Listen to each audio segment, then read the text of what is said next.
Hello and welcome to our live session today with Peter. So Peter, what's driving the markets today? Well, we had some low volatility yesterday. We expected actually that volatility would increase with the reopening of the stock markets yesterday. It didn't. I would note from yesterday practically St. Louis Fed President Bullard, where he stated that the Fed has still a ways to go. And he reiterated his view that the bank should raise rates above 5%. Overall, Bullard maintained his usual rather hawkish tone. And we have to note here that also at around the same time, New York Fed President Williams had made similar comments.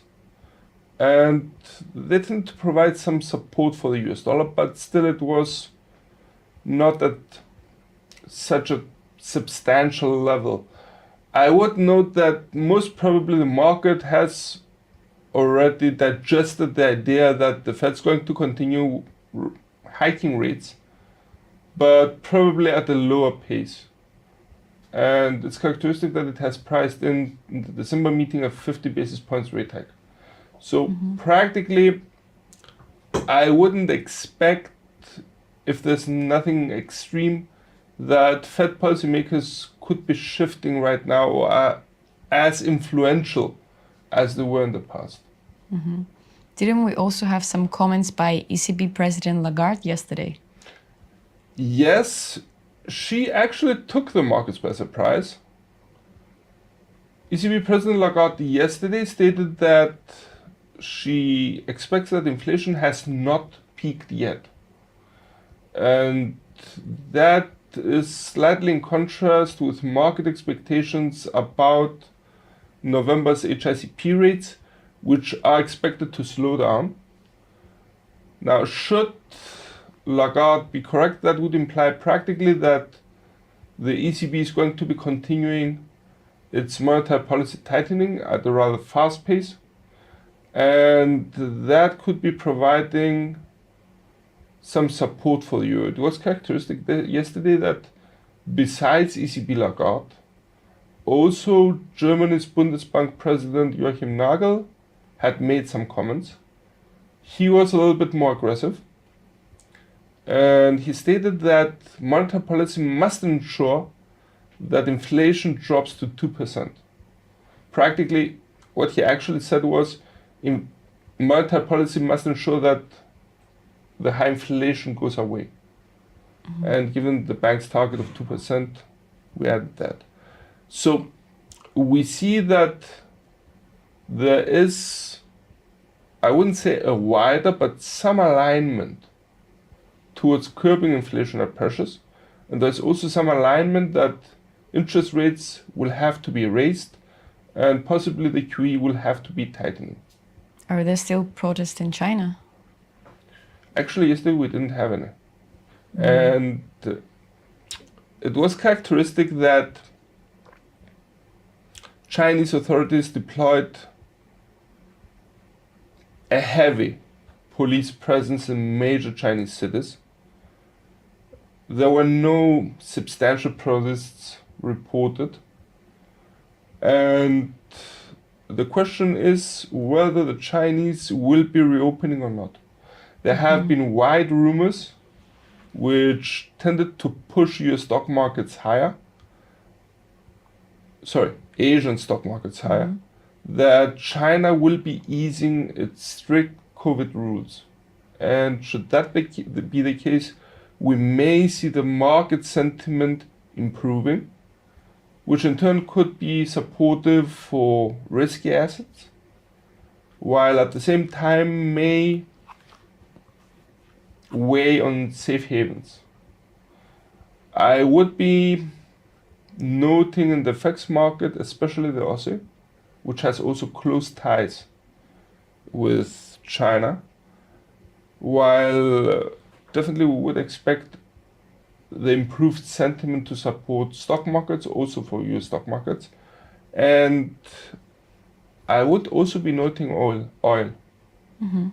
Now, oil's price was on the downside, partially also due to demand concerns, as the strict COVID rules in China tended to weigh on economic activity, and that in turn was expected to weigh on the demand side of oil. Should the COVID rules ease in China, that could increase economic activity and in turn increase also demand for the commodity. I would note though that EU's intentions to cap the prices of Russian oil are still present and could still be weighing on oil. And what's on the calendar for today? Well, we have a number of high-impact financial releases. Definitely the highlight is expected to be Germany's preliminary HICP rates for November. Is expected to ease somewhat, and if actually so, could be weakening the euro, as it would imply practically that the pressure on the ECB to tighten its monetary policy will be easing. I would also be noting in the American session the release of Canada's GDP rates, therefore quarter 3. The rate is expected to slow down to 1.5%, and if actually so, could weigh on the CAD, as that would imply practically that the economy of Canada grew but at a slower pace. And I would also be noting from the US the consumer confidence. It's expected to drop, could weaken the US dollar somewhat. Just before the Asian session, we're getting from the US the weekly AP crude oil inventories figure, which will be of interest for oil traders. And should the indicator show another substantial drawdown, that would imply practically that the US oil market remains tight and could provide some support for oil prices. During tomorrow's Asian session, I would be noting that we have from Australia the building permits growth rate. Now, should that slow down, we may see, actually, it was in the negatives in the last release. The expectations are for the rate to improve, yet to remain in the negatives. Now, the fact that it improves is a positive for the Aussie, but the fact that it remains in the negatives may soften the market's approach and reaction. I would be highlighting tomorrow definitely China's MBS PMI figures, especially for the manufacturing sector. It's expected to remain below 50. We highlight the downside risks for the release, and should there be a drop, we may see the Aussie retreating, as that would imply practically that the economic activity for the Chinese manufacturing sector contracted once again, which in turn may imply that we may have fewer exports of raw materials from Australia to China. Definitely the lockdown measures are to have a negative effect on the reading, and we may see it dropping even below 49. How about the monetary front? Well, on the monetary front, I would be highlighting ECB's Isabel Schnabel. Yep. However, I would also be noting from BOE MPC policymaker Catherine Mann. And any final comments for today? Well, the big question is whether this positive market sentiment, which was present in the Asian stock markets today, is going to be transmitted in the European and US stock markets as well. Should that be the case, we may see them being on the rise. Thank you, Peter. Stay tuned for our next live session with Peter.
Welcome to the technical analysis part of the presentation. I'm Peter Joseph, senior market analyst at IronFX.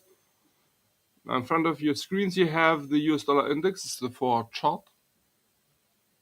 Mind you that all the charts which are to be presented today are to be of the same time frame unless otherwise stated.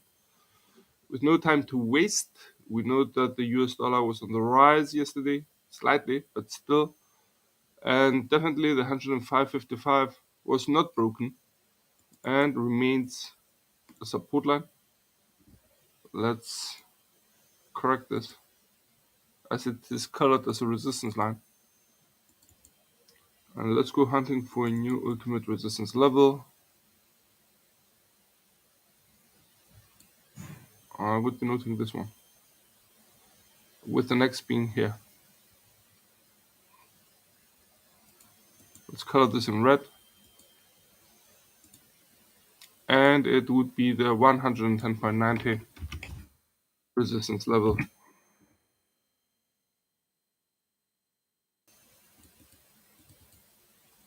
Let's also correct the labels.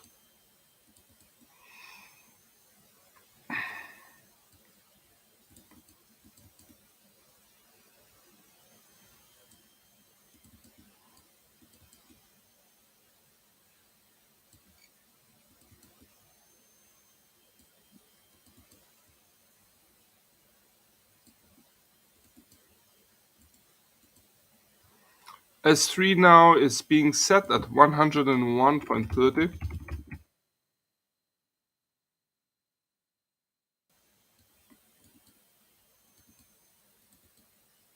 S2 at 103.50.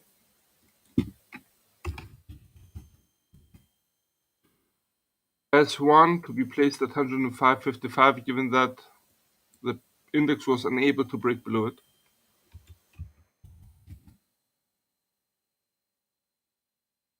The first resistance line to be placed at 107.15. 107.15. Second resistance line at 109.10. And final resistance line at 110.90.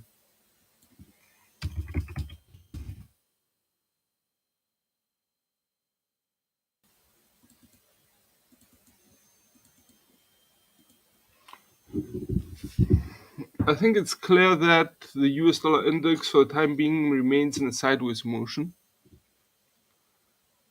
It's characteristic how the Bollinger Bands, the upper Bollinger Band and the lower Bollinger Band, have converged, which more or less tended to underscore the lower volatility exercised on the index. Given also the fact that the RSI indicator is close to the reading of 50, it's actually right now at 49 point something, it's at 50 actually. We tend to maintain our bias for the sideways motion to continue, possibly between the 105.55 and the 107.15. The 105.55 which finds the support here, while the 107.15 provides resistance here and here. Now, that's the base scenario for now. Yet there could be volatility, and should there be a buying interest, I wouldn't be surprised to see the price action breaking above the 107.15 and start aiming for the 109.10. 109.10, which used to be a support line, yet given that the price action has dropped below it, it has now turned its role into a resistance line. On the other hand, should sellers be in charge of US dollar index's direction, we may see the price action dropping, breaking the 105.55 and start aiming for the 103.50.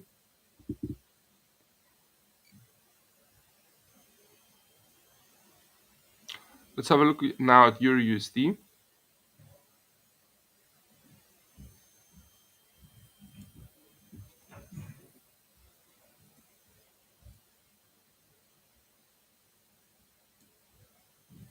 Euro used in a similar sideways motion, reflecting to the downside the strengthening of the US dollar yesterday. I think that was in the American session.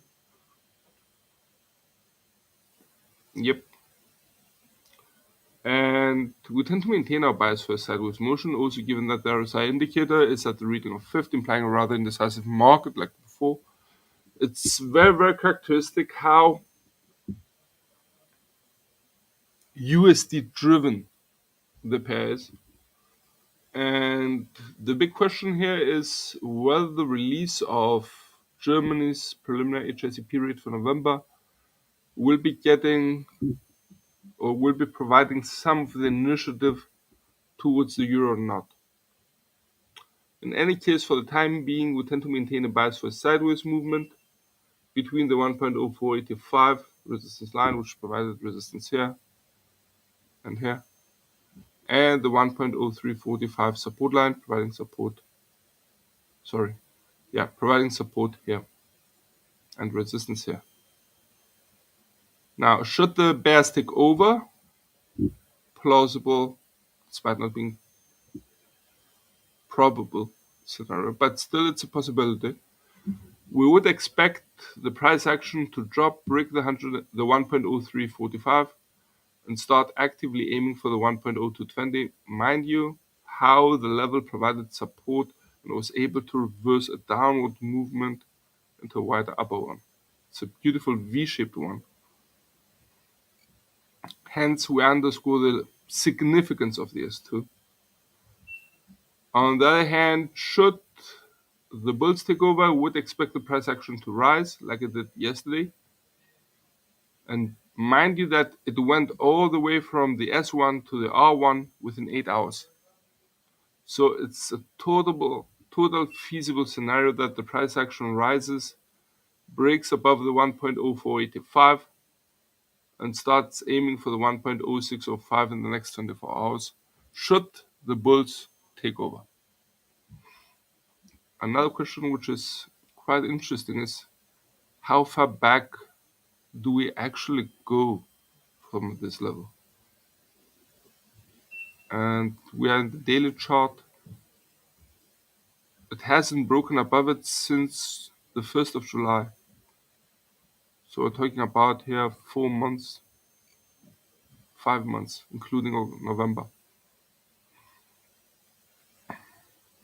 Okay, back to the 4-hour chart.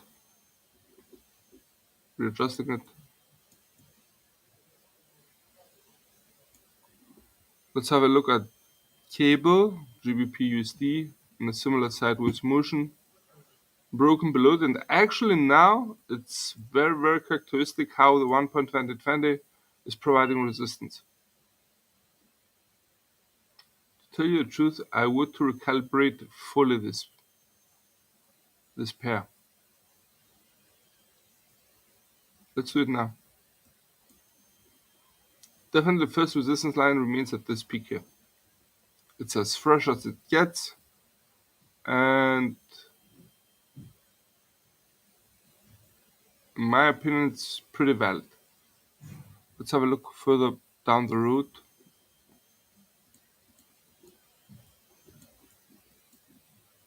Yeah, provides resistance, commotion. Yeah, it's a pretty valid level. I'm keeping it. The S1, I'm not happy with that. It has broken below it. And I think this would be more representative of this show here. Why? Because it also has these peaks here. It tends to imply that it was tested also to the upside as well as to the downside. So I'm changing the S1. And that would be at the 1.1940.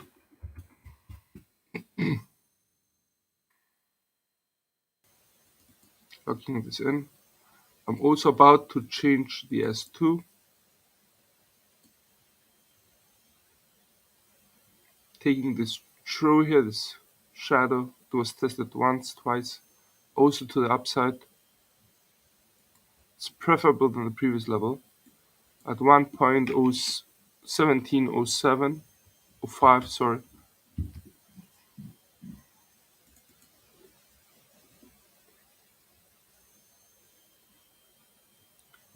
And the final support line, we could shift it a little bit lower here, but this true here and this peak here and this peak here as well tend to suggest otherwise. For the time being, I'm keeping it. Let's have a look at the resistance levels. The R1 1.2150 seems to be pretty valid, so I'm keeping that. Nice peak here for the R2, and an even better peak for the R3. The resistance levels remain unchanged. Okay, let's readjust and correct also the labels.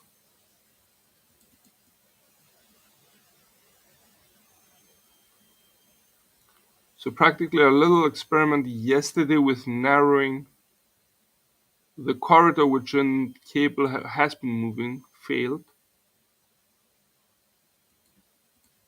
S1, S2 are to be corrected.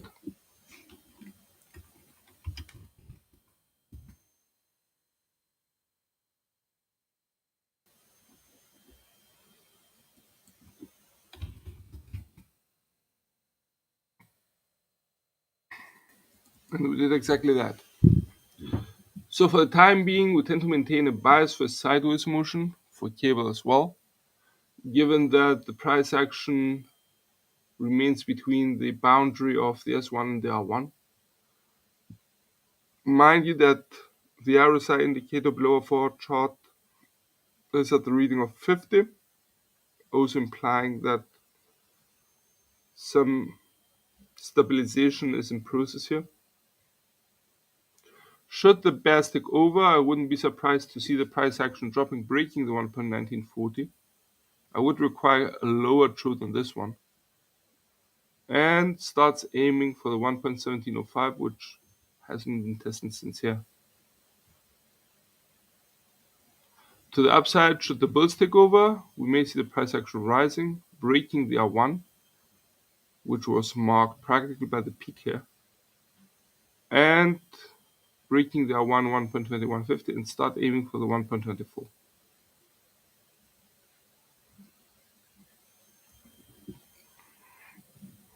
Let's have a look at USD JPY, safe haven currency pair.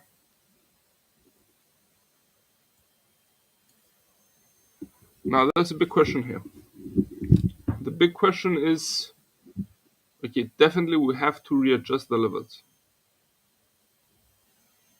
They're quite messed up.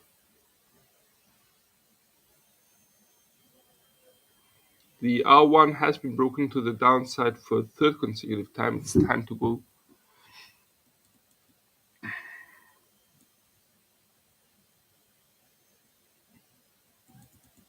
And I would be lowering also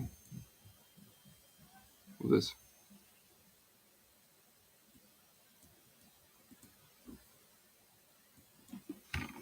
$137.50 in green.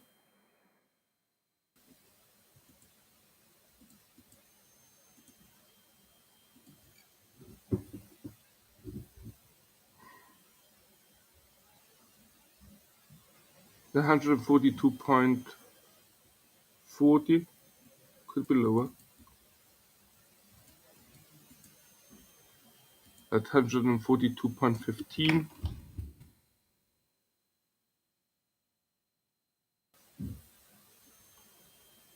Let's go hunting for a new resistance line.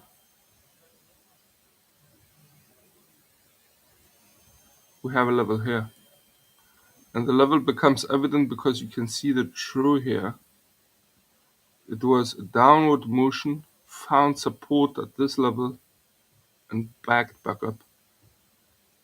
You can see that also it served as a resistance line here and here. Seems to be valid. Keeping this one in red definitely. And that would be the 145.10.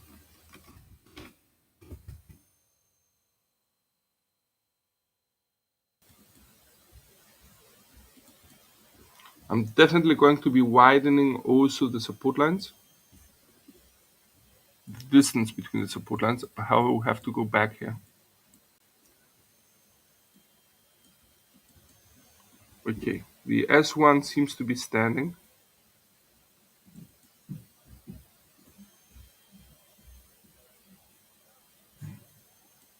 The S2, I would be placing it here, as we have another touch here as well.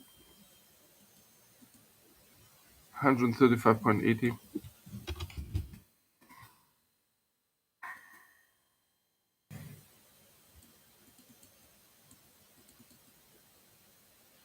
And I'm going lower with the third level at 133.90.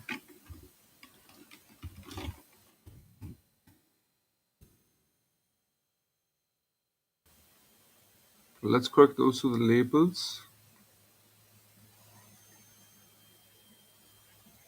Actually, I'm still not happy. I'm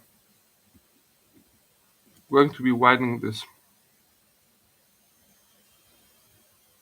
Yeah, too wide. Back up.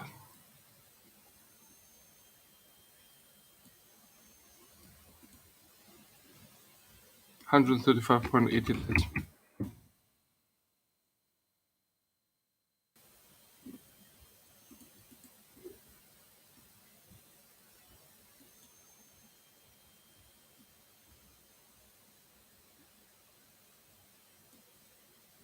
Definitely the first resistance line is too high.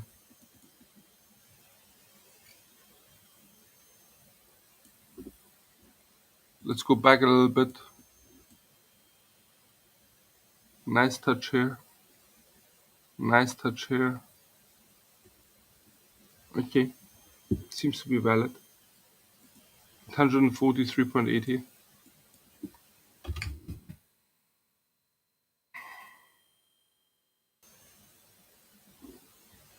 Let's go at the labels now.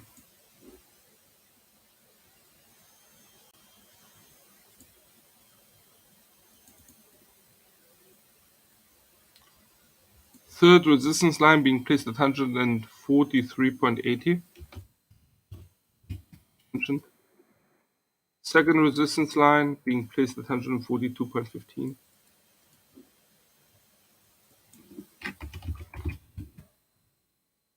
First resistance line at 139.65.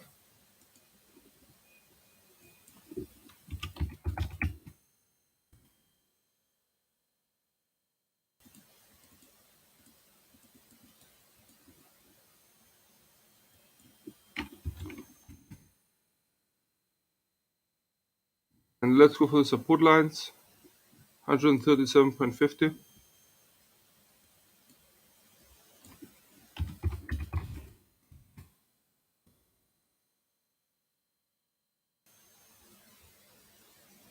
$135.80.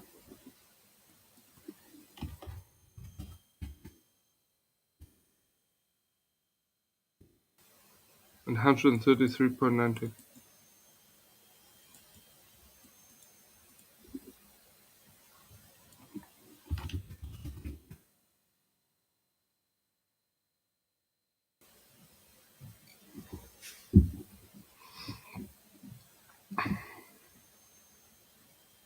That should be it.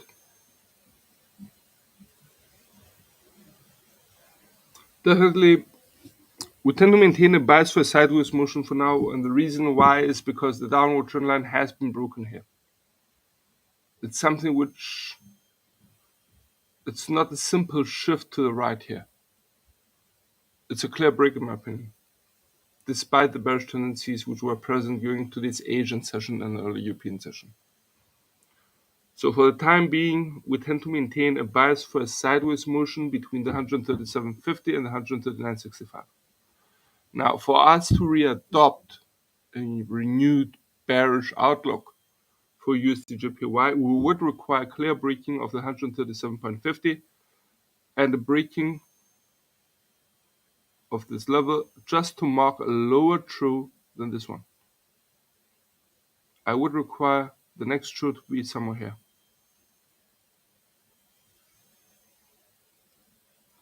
Should the 137.50 be broken though, that could imply that the way is paved practically for the S2 135.80. On the flip side, should the bulls take over, we may see a reversal, a breaking of the R1 139.65, which was it, practically providing resistance here, and start aiming for the 142.15 level tested here. The RSI indicator below the 4-hour chart is pretty low. It's currently at 36, which implies that there's still some bearish sentiment left in the market for the pair, which could drive it lower. But for the time being, once again, unless the S1 is broken, we maintain a bias for a sideways motion between the S1 and the R1. Something like this.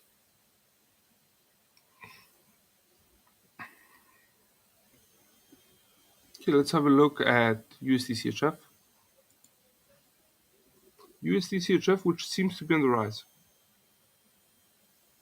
I think it's something which would be more evident.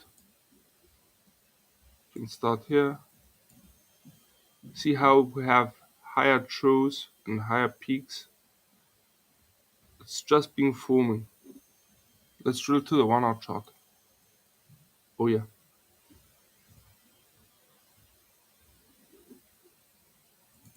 It's a little bit shifting to the left.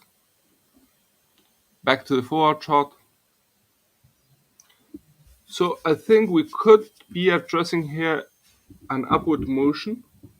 And given that the R1 has been broken, that would imply that we are in the bullish sentiment and bullish movement here. Such a bullish movement is also supported by a rise of the RSI indicator, which practically gradually rose from 40 to 50, and now with the correction lower, it's at 55. Let's make the corrections though. The 0.9495 is now being turned into support line. Let's go hunting for a new resistance level. Could be here. We have this peak here, this peak, this true, another true. Seems to be valid. On the other hand, we have also this peak here. Yet that does not seem to be supported. It was clearly broken here, here, provided some support here, broken here, and broken there. No, I'm going lower. This level. It was a beautiful level because it provides support reversing the downward motion of USD CHF. That was on the 26th of October, Friday.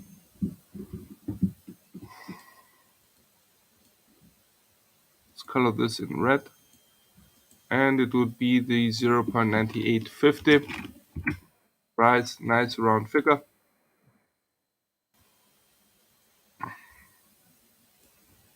Let's correct also the labels.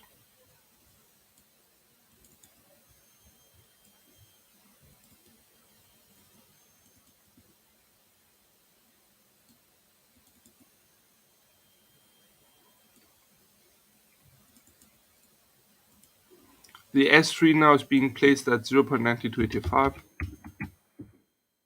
S2 at 0.9395,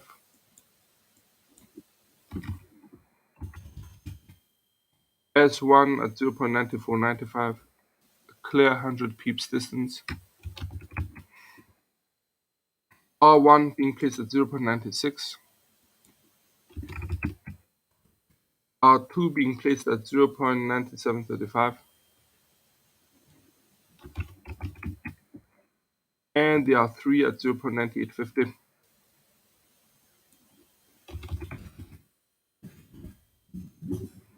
Let's lock everything in.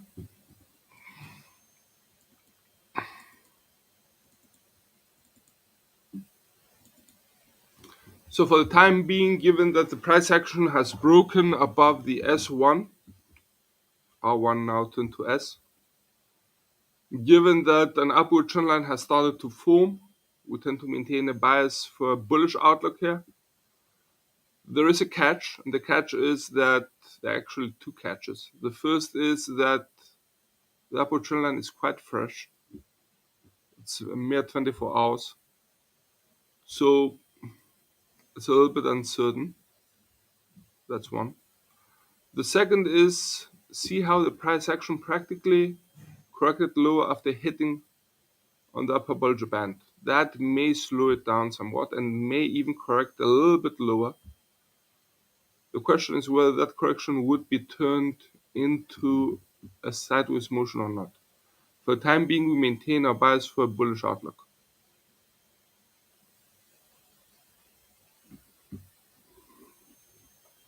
Definitely we don't need this. And let's move to commodity currency pair AUD-USD. AUD-USD, which bounced on the 0.6660, in my opinion. This is an important one. Why? Note how this level was broken and practically note how it coincides with this one.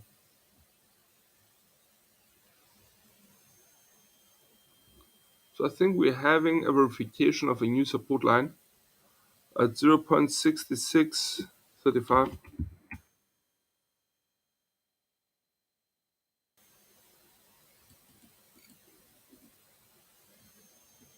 Could be a little bit higher.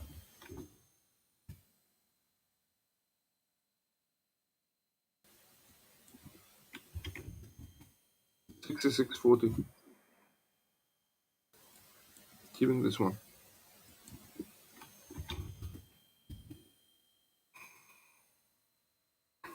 The second support line, albeit narrow, used to be a former resistance line.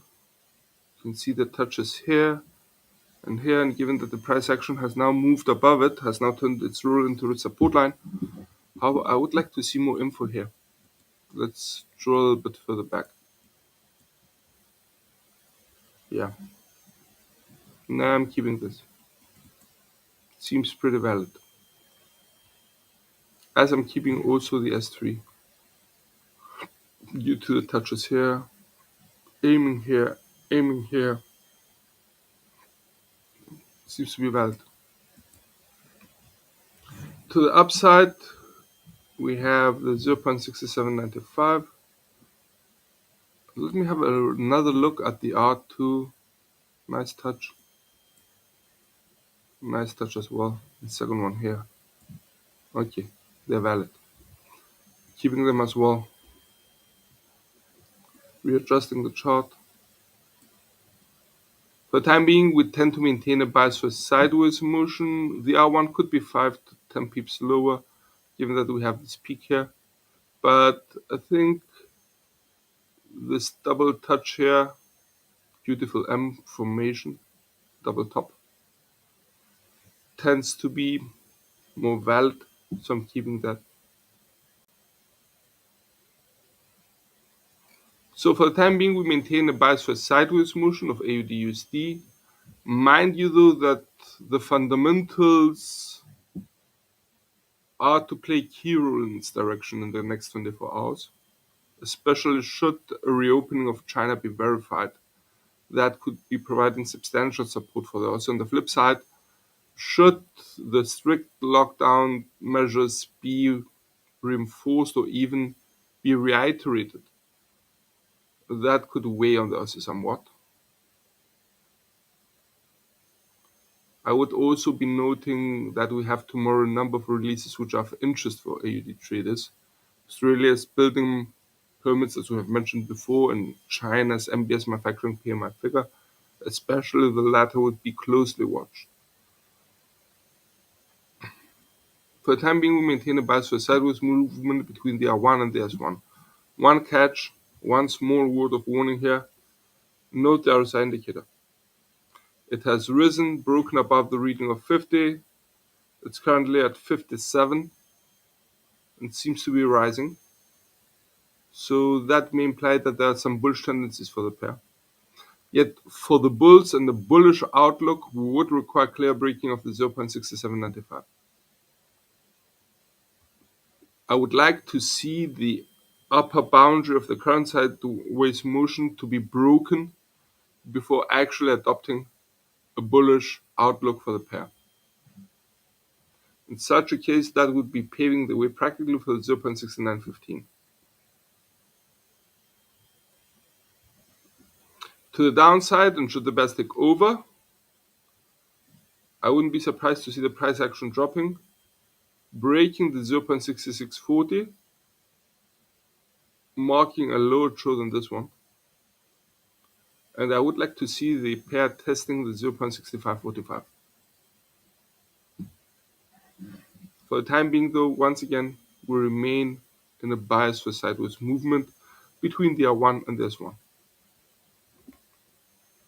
Let's have a look at the other commodity currency pair that we use, the CAD, also in a sideways motion.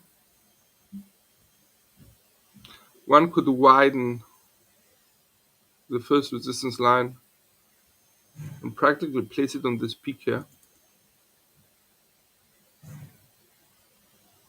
No. I'm keeping it as it is, 1.3470. Now, some of you guys have argued that there's an upward trend. True, but not true.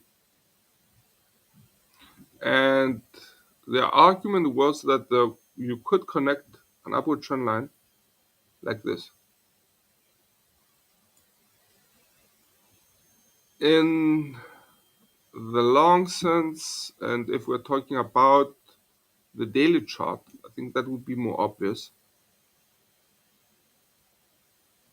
This is the daily chart.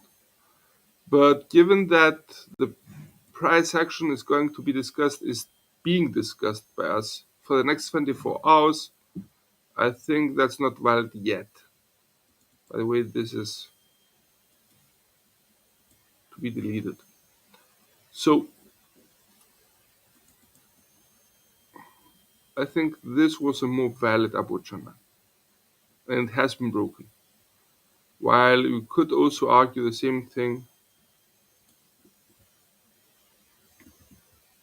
about this one, and it has been broken as well. So for the time being, we maintain a bias for a sideways motion on two accounts. The first would be A, the upward trend line has been broken. You can see it right now. The second is, albeit the 1.3470 was tested and even briefly breached, later on it tended to hold its ground. And that would be more evident if you see it here.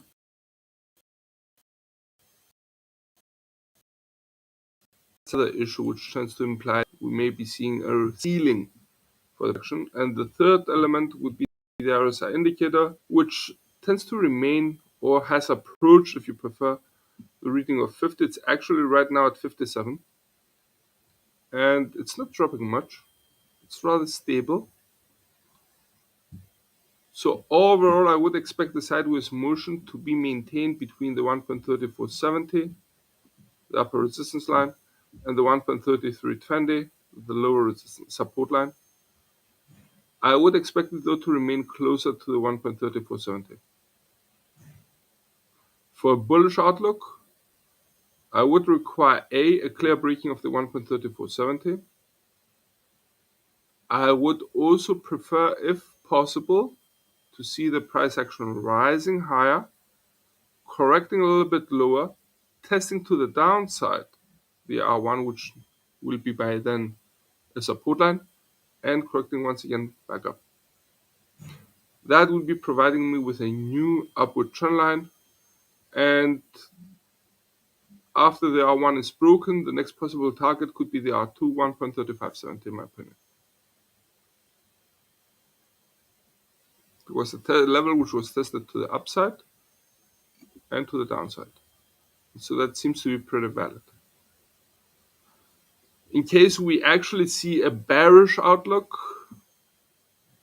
I would require clear breaking of the S1 1.3320. That would mean practically for the price action of USD CAD to drop, break the S1, and starts aiming for the 1.3230. Now, some of you guys may consider this to be a little bit to the extreme. Believe you me, it's not. We can see that the price action was able to rise from here, that would be the support line of 1.3320, all the way up to the 1.3470, and that was done within 24 hours. Actually 18 hours. So to cover this whole distance to the downside of this and even break below it clearly is within the possibilities for USD CAD. For the time being though, once again, not the most probable scenario, a bearish scenario. For the time being, we maintain a bias for the sideways motion to be continued. Okay, let's have a look also at oil's price, just a short one. We had an interesting development here. This is WTI's 4-hour chart. WTI's price rose yesterday substantially, getting some support from the news of China practically. But there was also a more confident sentiment on behalf of the market. It has broken the R1 and the R2. Definitely these two have to be turned into support lines. But I think the main element here is that WTI's price was able to break this downward trend line, which was guiding it for a long period, actually since that would be the 1st of November for the past month, and is now rising. So we have to shift, initially at least, our downward trend line in favor of a sideways motion, maybe even a bullish scenario, given that it has broken, yet not clearly enough, the 79 resistance line, which now turns into support.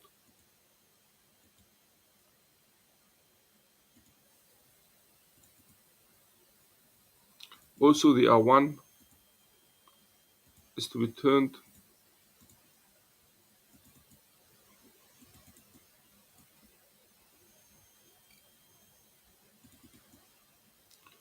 New resistance line, I'm placing it here, a little bit higher,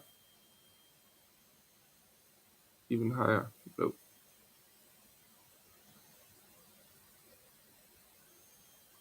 We have nice support touches here. I'm keeping this level. In red, please. And that would be the 87.05. 87. And the new resistance line would be here. Why? Because we have the double touch, one peak, second peak. Could be a little bit lower here. We're neglecting this shadow, and it's being placed at 92 in red. You can see how the resistance lines have started to widen.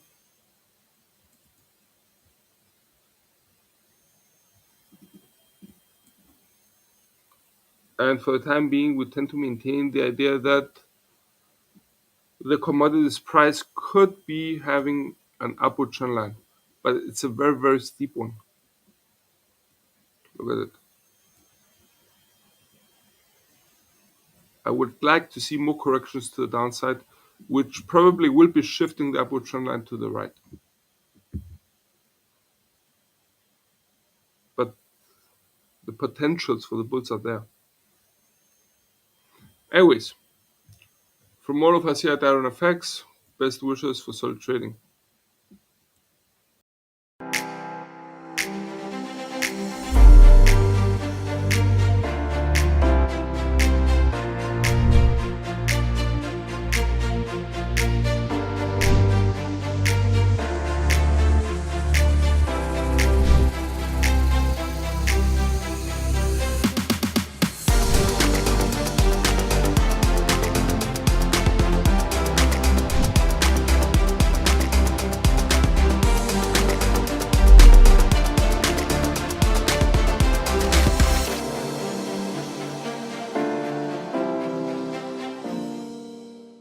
Hello and welcome to another video.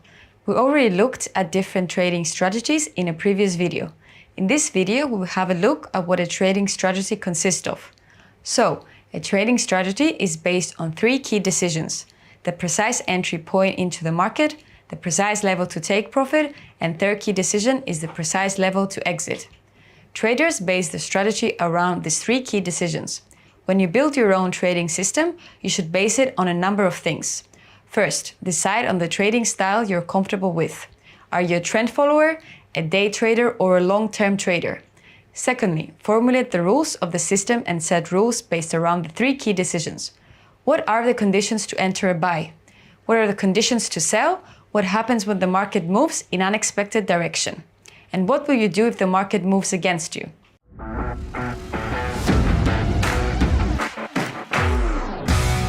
Thirdly, test your system.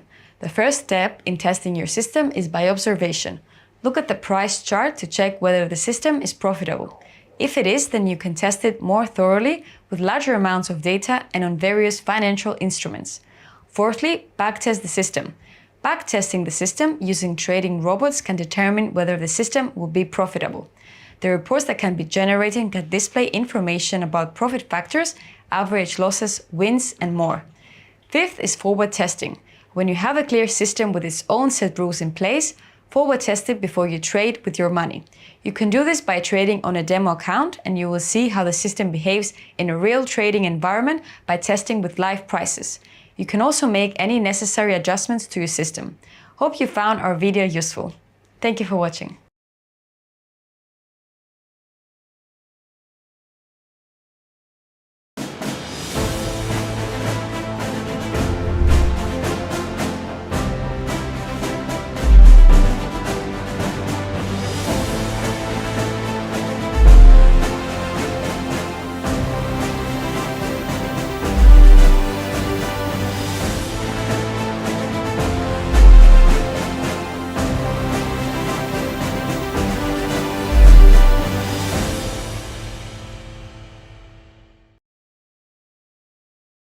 Today's webinar, right, on Fibonacci retracements, we're going to touch about a couple of things, right? Of course, we're going to touch about the ideal market structure, right? Sometimes we think that Fibonacci can be used on every single market, right? But there are certain kind of market structures that tend to work better, right? We have this little thing called Fibonacci trend line, which we'll be showing you the examples later, how to know that you are drawing your Fibonacci correctly, okay? Because the amazing thing about Fibonacci is that you can draw it wrongly, right? And a lot of people draw it wrongly, right? If you really want to dig into the roots of Fibonacci, a lot of it comes from Elliott wave, a lot of it comes from harmonics, right? So you in today's session, we'll be just showing you the roots of it, right? How to draw it properly. Once you know how to draw it properly, you can actually, if you have an interest in Elliott wave, if you have an interest in harmonics, you can then apply it in those forms of analysis. We'll be looking at different retracement levels. What are the key ones to look at? Is there one that is stronger than the other, right? Which ones do we look out for, right? So we're going to look at different retracement levels later. Go into a live practice session, right? So I'll be showing you, or rather no, Annabelle will be showing you, how we can apply it on the live charts, right? If you have requests, do send them through. If you want us to look at a certain instrument, right? A certain instrument, or I see some questions coming in. I'll reply them in a bit. All right, certain instruments, and we're going to talk about how you can combine different Fibonacci retracements to find high probability levels. Okay. Webinar will be recorded. I'm not sure if it will be sent through the email, right? I'm not sure how soon it will be uploaded. It might be uploaded 1 or 2 weeks later, right? Yeah, but yes, the webinar will be recorded. And yeah, no, you can't use IronFX in the US. So if you're from the US, right, sit in, enjoy the webinar, but you cannot open an account with IronFX. All right, guys. Now let's see. All right. Without further ado, I'm going to pass on the time to Annabelle. It's the first time, right, doing the webinars for IronFX, right? So lend her your ears, right? I think click on this part here. Yeah, and lend her your ears, right? I'm going to move this part here. Yeah, lend her your ears, right? And what I really encourage you guys to do is ask as many questions as possible, right? We literally have another screen open here, right? Where there's we're monitoring all the questions coming through. Thank you, Irfan. I didn't know you could send a heart emoji, right? When in the chat, but yeah, thanks for sending that through, right? Yeah, but today, and I'll leave you in the good hands of Annabelle. She's really mastered Fibonacci retracements, and she'll be diving she'll be diving deep into explaining how to use Fibonacci retracements. And please hammer her with as many questions as you can, and she'll do her best to answer them. Of course, go easy on her, right? Go easy on her, because you'll be seeing a lot more of her over the next few weeks, a lot more of Cassandra, yeah, or not. Yeah, if you hammer her too much, like, she might not want to come back, right? But yeah, you'll be seeing a lot more of her over the next few weeks, right? And yeah, I'm gonna pass on time to Annabelle.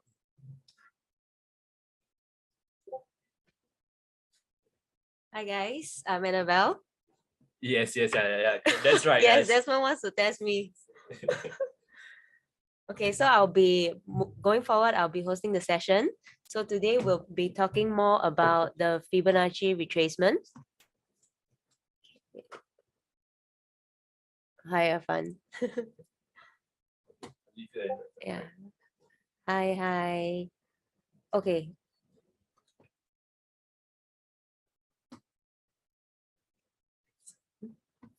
Okay, so for today's session, I'll be touching on one of the most important technical analysis tool called the Fib retracement. Anyone of the audience know how to use the Fib or has found it efficient? Hi, Joa. Okay, for those who are new, I will try to break it down as simply as possible. Yeah. So why do technical analysis traders use this tool? Fibonacci retracements are popular tools that traders can use to draw your support lines, identify your resistance levels, place stop losses, or even set your target prices. Okay, the ideal market structure.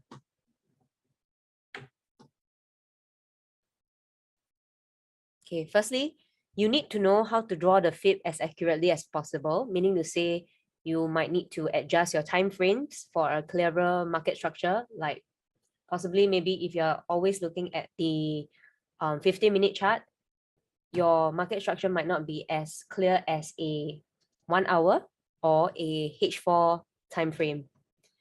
So if the lower time frames are difficult to analyze, maybe you can take a step back to get a clearer view. Okay, what we are looking for is actually significant swings in the market. So these are very significant swings, as you can see here. It's not messy. While as compared to these small insignificant swings, which are very choppy. So these are not very effective in providing an accurate Fib levels, since there are too many swings, too many swing highs, too many swing lows, and it's not efficient. So what we are looking for are these big movements when we create our Fib levels, following the trend line. So I'm assuming that most of you know how to use or draw your trend lines.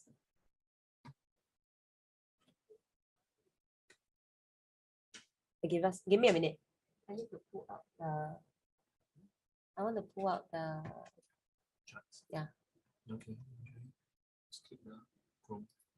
Okay. And then I think it's this one here.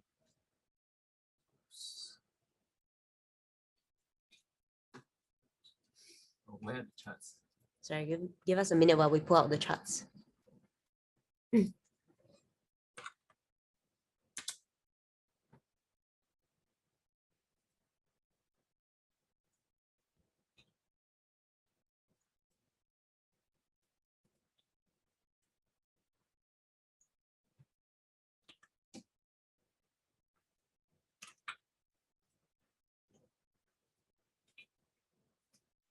Okay.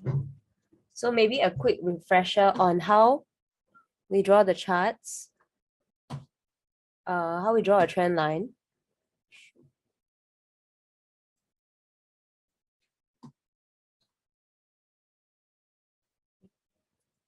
Okay, so trend lines are drawn like this. Maybe I can give you some examples.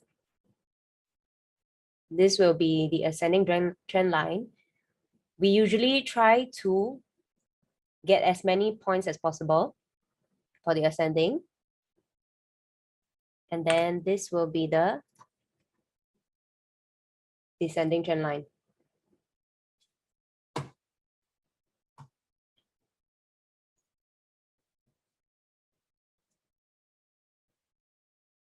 So what do I mean by following the trend?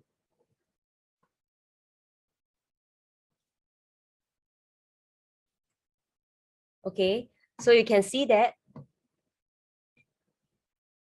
this fib, let me just draw the fib trend line for you guys.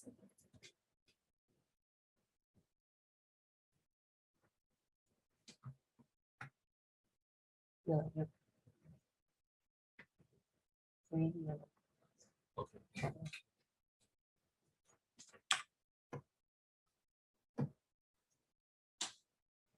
Okay, let me just pull out the charts. So for a Fibonacci retracement, usually we go from the lowest point to the highest point. So as you can see here, clearly, some technical issues. Yeah, let me just pull out the charts. Okay, so usually when we do when we want to pull out the Fibonacci retracement, we will put our first point, the lowest point, at the end of the week, and then we'll connect it to the top of the trend at the end of the week. So this is the Fibonacci retracement. Usually there are actually a few more pointers, like the 0.38 levels, the 0.618. So there are really a lot of levels that you can use, but we usually use the 0.38 or the 0.618. So how do we actually draw? Dustin, yes, there's a lower point. Maybe I'll get to that later. So here, I'm just using this time frame on the 4-hour and this section as an example on how you can draw the Fibonacci retracement. So what is the rule of thumb when you want to draw a Fibonacci retracement? So firstly, your line must be from the lowest to the highest point, number one. Number two, it must connect as many, it must be as close to your prices as possible. So you can't just draw, for example, okay, maybe this is not okay one. I would connect maybe here. Or even maybe here. Maybe here. This would be a cleaner one. This would be a cleaner. Okay, your prices have to be as close as possible to the trend line. So this is what we meant by the trend line. Or even like this. Okay, this is very clean. As you can see, your prices are still doesn't deviate much from the fib line, from the fib trend line. What I mean by deviation is, for example, let's go to a lower time frame. Okay, for example, this might not be that accurate because you can see this is great, but when it comes down to here, your prices are very far away from the trend line. The deviation is too much, so your fib levels might not be accurate, although the resistance level coincides with your 61.8, but it might not be accurate. So we wouldn't want to draw this line. Okay, so the rule of thumb here is that your trend line must be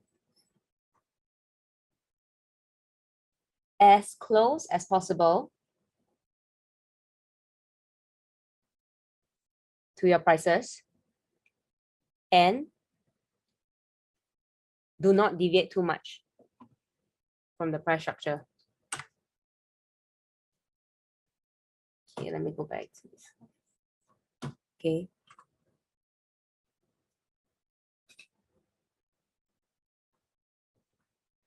Okay, so Fib levels that works and have been tested over the years are shown on the chart here. So these are the Fib levels. These are all the Fib levels. Technically, it's between 0 to 100%, as you can see here. 0, 23.6, 38.2, 50, 61.8. Okay. There's even 78.6 or 88. So depending on what chart you're actually looking at and how you want to read your information. Hi Kurt, can Fib only be used on an up or down trend? Yes, Fib can only be used on a bottom up or top down retracement. It can't be used on a sideways movement. Is this what you mean by sideways?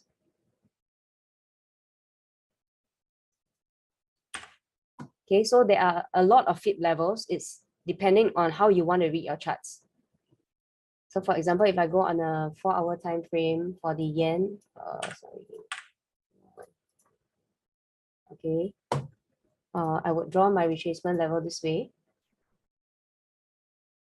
Okay, maybe not. The deviation is slightly too much. Maybe I'll draw my Fib level this way. Yeah, I'll draw my Fib retracement this way. So between 0 to 100, this is a Fibonacci retracement.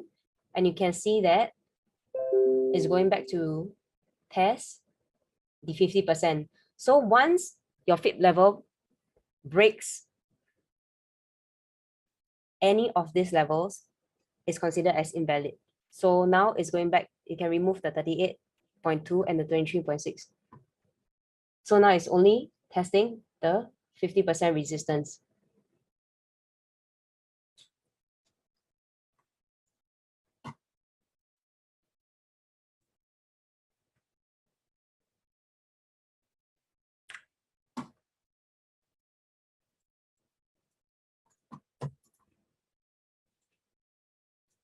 Okay, so as you can see from the chart here, like I've mentioned, for Fibonacci retracement, usually the levels are between 0 to 100. But there can also be some retracement that goes beyond the 100% at 127.2 or breaks my 0% to go into the negative, minus 27.2 or minus 61.8. So those Fibonacci retracement levels that goes beyond the 100% is called the Fibonacci extension, while those that go below the 27.2%, negative 27.2% is called the Fibonacci expansion, which Desmond has mentioned just now. But this will only be covered in our next 2 sessions. So as you can see here, if you draw a retracement point starting from here downwards, you can see that it goes to the negative. The prices actually breaks your ending point and goes to negative 27.2% to test this level. So technically, all your 0 to 100% Fibonacci retracement levels are invalid now because we have come to the expansion zone. So that's another technique that we will learn.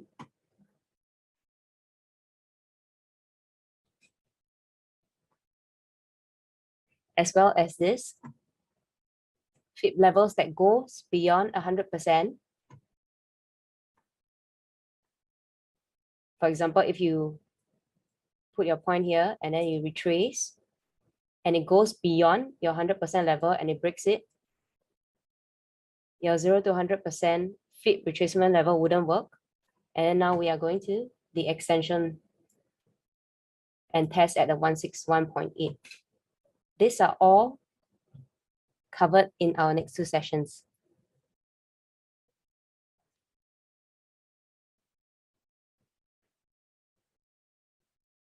So what we have here is usually FIB retracement wouldn't be used as a sole tool to chart your trend lines or your channels or to set target prices for your trades.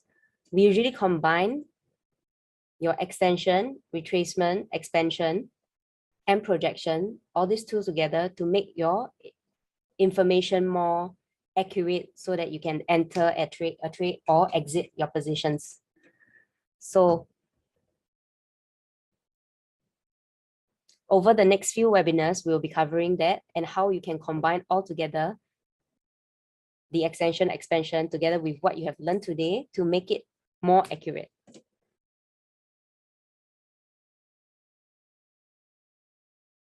So what are some of the common questions that I have seen? Some common questions will be, for example, where to draw your starting or ending point, as Dustin have posted, but there are lower points. Okay, let me address that. Okay. So yes, if we look, let's take a look at our USD JPY daily charts. Yes, there will always be a lower point as you move on, as this is an ascending trend line. So yes, there will always be a lower point. So like I've mentioned before, to make your chart as accurate as possible, the line must be drawn the closest to price. So your prices shouldn't deviate too much. For example,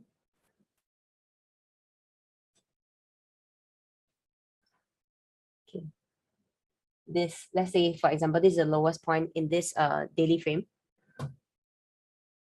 Yes, this is the lowest point, and then this is the highest point, but you can see that maybe this is not a great chart because your prices here deviate quite a bit from my FIB trend line. So this might not be that accurate. What you want to draw is perhaps maybe something closer here to here. I would take this as quite a clean and accurate Fibonacci retracement.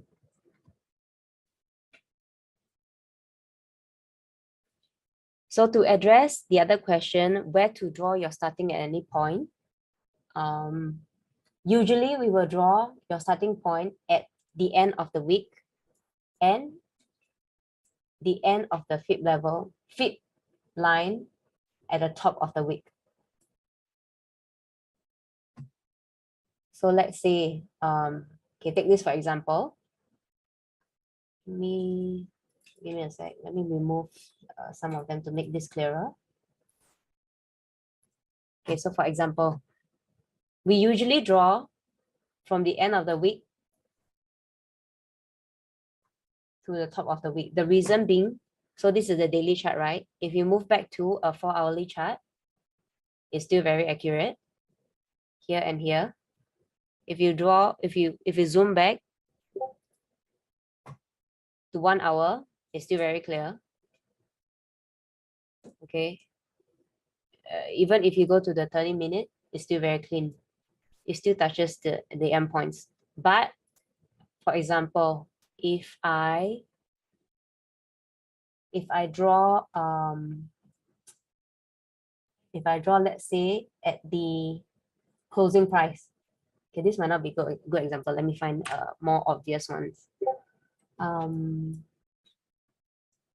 If I draw maybe, okay, this one, okay, this is good. This is a good example. Okay, on a daily time frame, let's say if I draw my FIB level here,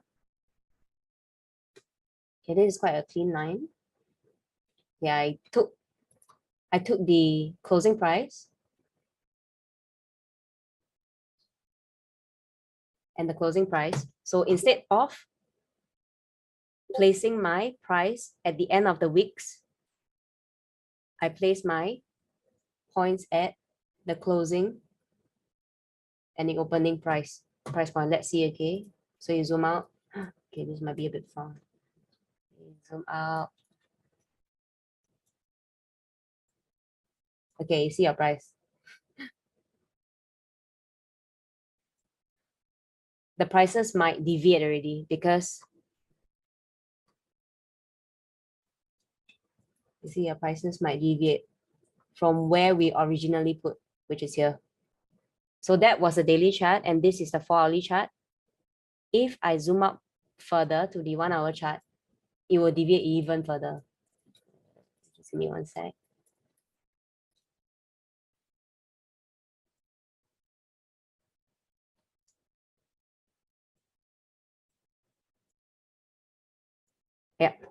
Yeah, it will deviate even further. This is what I meant by you should always place your, you see, from here by right, this should be the right way to start your fib retracement level. This is the point that you should be putting instead of at the closing price. This is how much deviation it has, which is totally unreliable charting already. Okay. So this is to address the question of where to draw your starting at any point. So we usually draw at the end of the week, at the tip. Okay. Okay. Let me see. Jason, over what time period would you look at? Okay, for fib levels works on most time frames, but in my opinion, I think it works better on higher time frames, meaning above 1 hour. Because the reason being, if let's say you go to your lower time frame, yes, you can draw. I'm pretty sure I can draw a fib retracement easily. Okay, so the tip to the tip of the wick. Okay, so this is the retracement. For example, or maybe perhaps here. Okay, this is more accurate. Okay, because what you have learned today is that you have to draw your fib retracement as close as possible through your prices. So you try not to deviate too much like this. Try not to deviate too much like this. So this is too much deviation here. Okay, we try not to do that. Okay, so over what time period? Yes, I will look at the higher time frame because this is a 15-minute chart. Okay, I can draw this trend line, but if I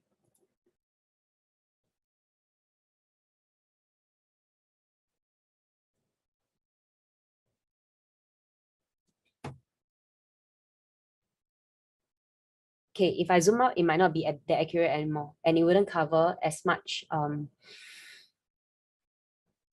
information as I can get. So usually what I will do is I will go to the higher time frames, like maybe daily. I'll try to chart, and then I'll zoom out to the 4-hourly or the 1-hourly. 15 minutes, 30 minutes, you can chart them, it will work, but there might be too much noise going on. You see, it might be harder for you to get your market structure right, or your trend lines. It might be a bit choppy, like yeah, or even your 5 minutes. See, it's very hard for you to gauge like where is your lowest or where is your highest, and it's very, very choppy. So usually I would do above the 1-hour time frame.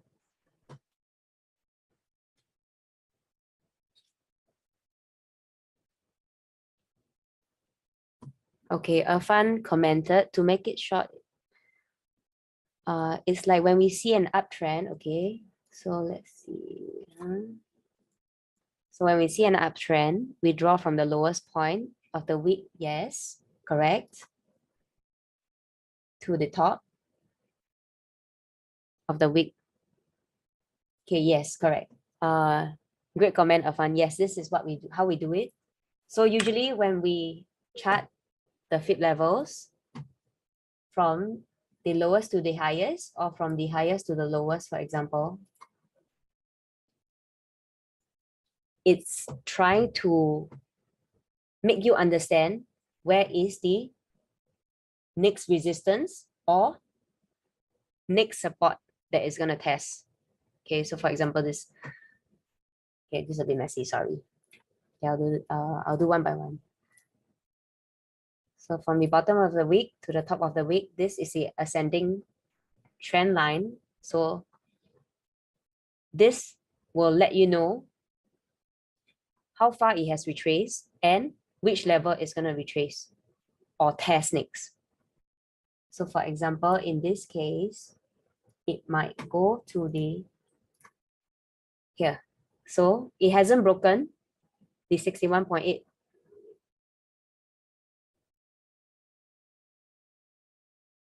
level. It hasn't broken this 61.8% level.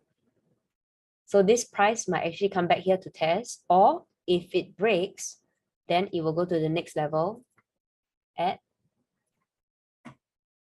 0.786 here, 78.6% here. Okay, and then the other example from the top to the bottom. Okay, so descending trend line from the top to the bottom, it retraces, pull back, and then now it's coming back to test here at the support level, 23.6%. So yes, FIB helps you to understand your support and resistance levels so that you can better place your prices, or to take your trade or to exit a trade.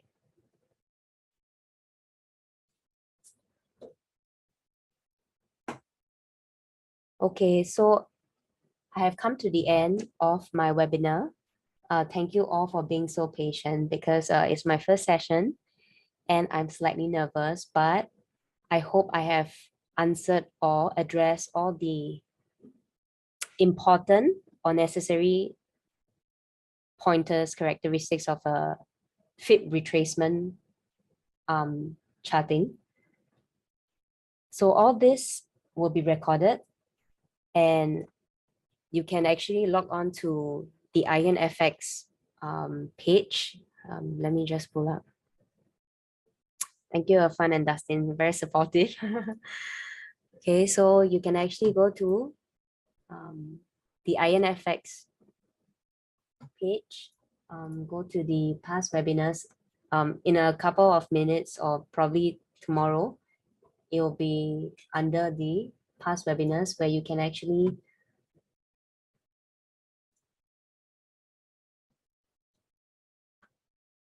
thanks, Juha, where you can actually rewatch all these webinars if you have missed any, or if you want to refresh your memory.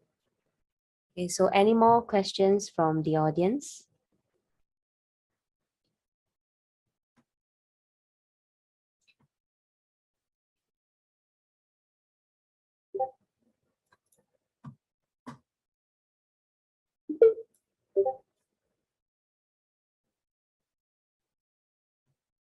Okay, thanks, Busani. Thank you. Juha, when will be part 2? Okay, part 2 will be, let me see whether I can find it on the web. So as Desmond has mentioned, tomorrow will be tomorrow should be the live trading session with Cassandra or Desmond.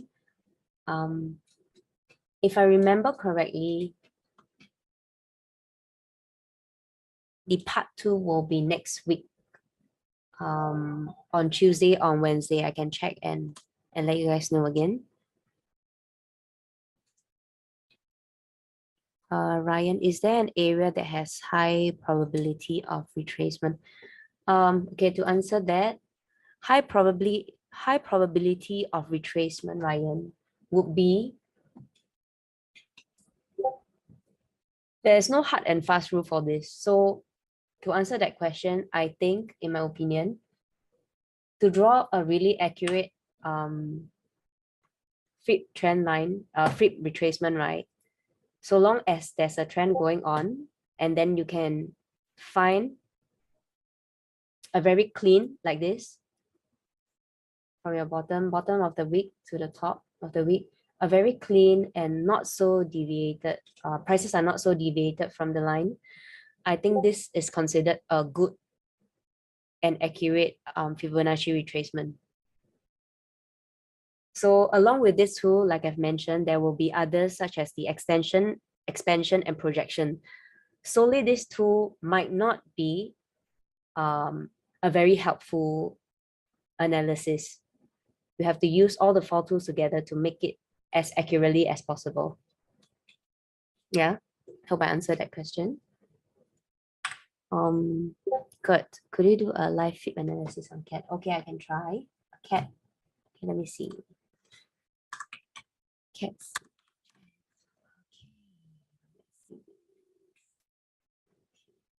Okay, let me see.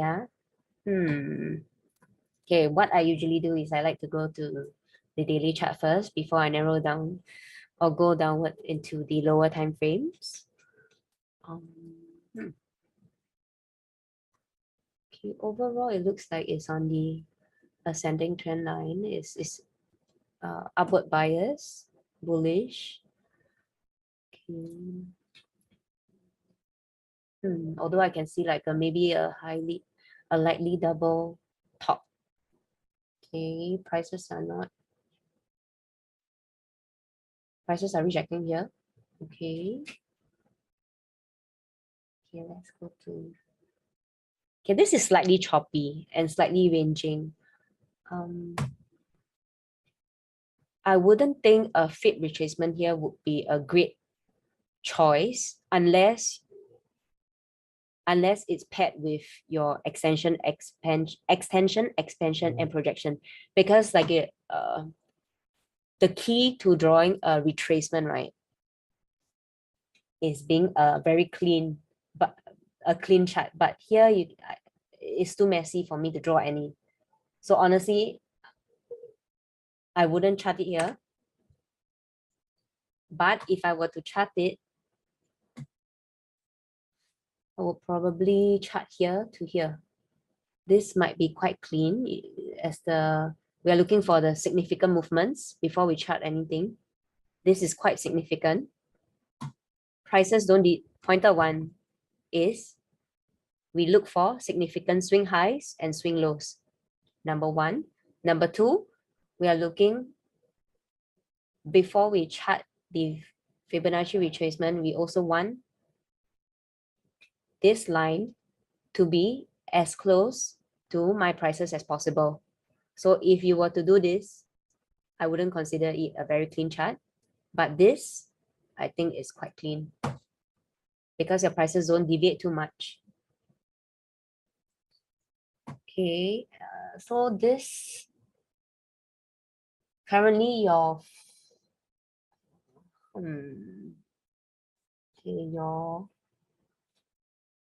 I would say it's currently testing your 23.6 support level. So if prices come here, for example, it comes here and it breaks this, it will go further to test on your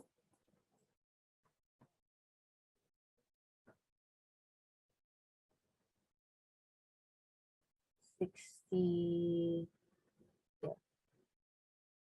Wait, give me a sec.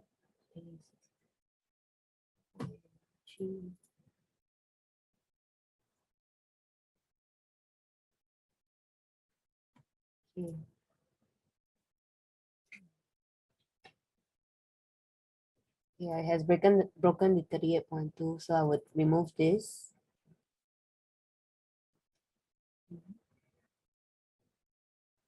So yeah, if it reverses here, if it reverses here, then it will come to test at, okay, 50% might be a bit far. So I will come back to test at the 38% level first. So if price reverses here, it will come back to test here first. If it breaks, then it will go further to test this level at the 50%. So to answer Kurt, this is how I would chart my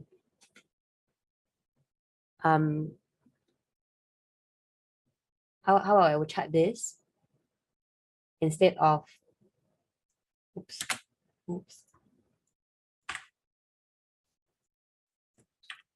Yeah, so to answer Kurt, this is how I would chart my Canadian dollar Swiss francs.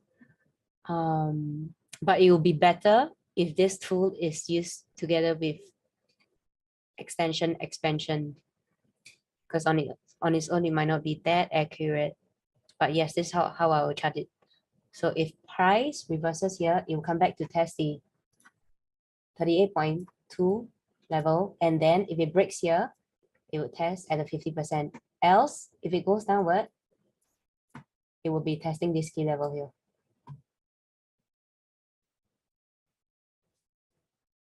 So depending on other factors, this would possibly be looking for a breakthrough or a bounce at. Yes. Break or bounce off. Thank you guys. I'll see you guys again next week for part 2 of 4 for the Fibonacci retracement.